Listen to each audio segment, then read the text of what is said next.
Now then, to all United Spurs, just getting ready to kick off here. I'll throw the link out. Our game starts at 3, so by the time this gets uploaded, we'll probably be just about kicking off. If you want to come and join in, watch it free on YouTube.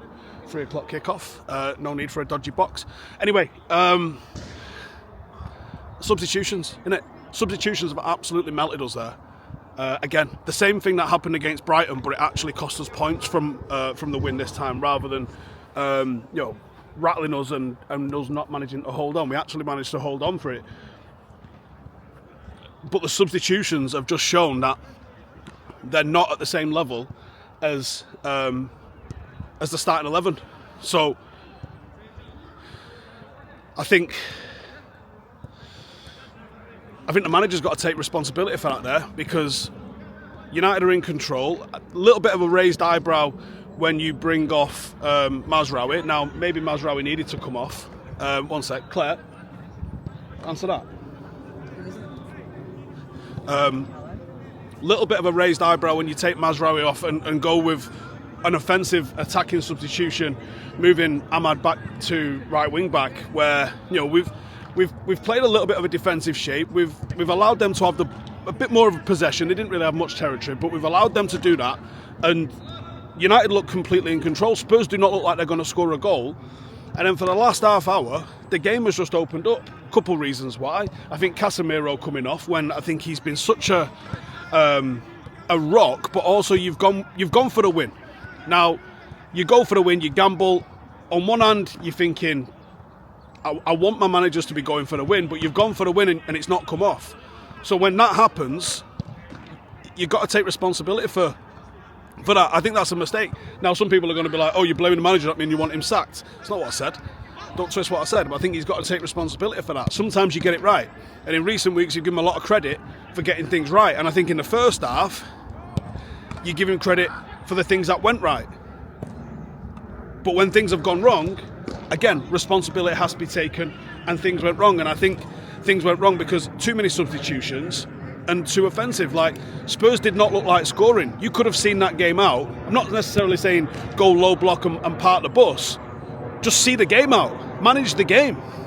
And I think that has cost us there, because that was an opportunity for United to go into second place, to put in like 10 points from 12 in this little run that we had. Now, we've come away with 8 points from 12, which was more than the par that we all agreed, pretty much all agreed, didn't we, universally, that if we'd have got 6, we'd have been pretty happy. And you've come away with 8.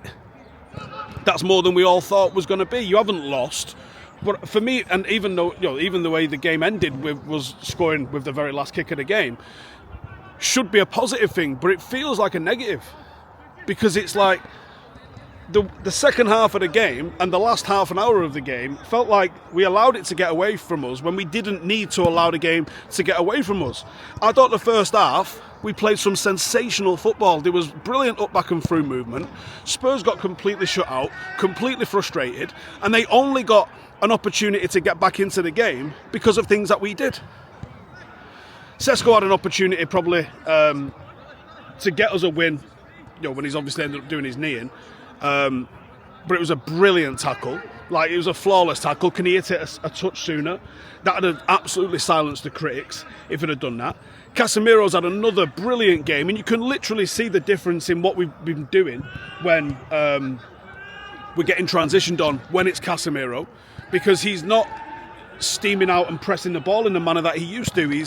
He's holding his position, and he's blocking real nice. And I thought for that first hour, United looked like we weren't ruffled. You've got to anticipate Spurs are going to fucking throw the kitchen sink at it. Maybe the managers thought they're going to throw the kitchen sink at it. Don't worry about it. We can now stick it on them. And when they twist, we'll twist, and we'll go and get the second, and we'll get the win. But it hasn't happened like that.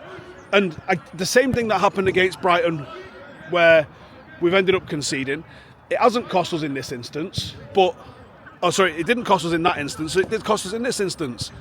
The manager's had a lot of credit. He's done a lot of learning. He's changed some things, and things have been pretty largely positive for him. But I think he has to take responsibility for us dropping points there. In normal circumstances, a point away at Spurs isn't the end of the world, and I'm not saying it's the end of the world now, but I'm disappointed, and I can't hide my disappointment in that. because the substitutions weren't right. The subs aren't coming on and impacting the game to the manner that I'm sure he would hope that they were going to impact it better than they have. But is it just too many substitutions? Is it just too much disruption when he didn't require it? And yeah, maybe you get a little bit of credit for managing to get a goal back right at the death and not lose the game and actually come away with a point from a game that you ended up losing. But fucking hell, we were winning and we didn't look like we were in danger of conceding at all. So that's a massive disappointment, I think. Massive disappointment. I'm fucking Fredders with it. But yeah, we're going into an international break. I guess you probably could pull out some confidence from that. What confidence do you pull out of it? I think, Ahmad and Mbuemo, and to a greater or lesser extent Cunha, although he was a little bit quieter, I thought, today. Mbuemo really is that guy, isn't he? He has been an absolutely fantastic signing. I think he might be the Premier League signing of the summer. He's just delivering. He's just delivering. And even in games when he scored and it was a relatively quiet game from him, he wasn't like that constant threat. But he's playing on one touch, which is a confidence thing.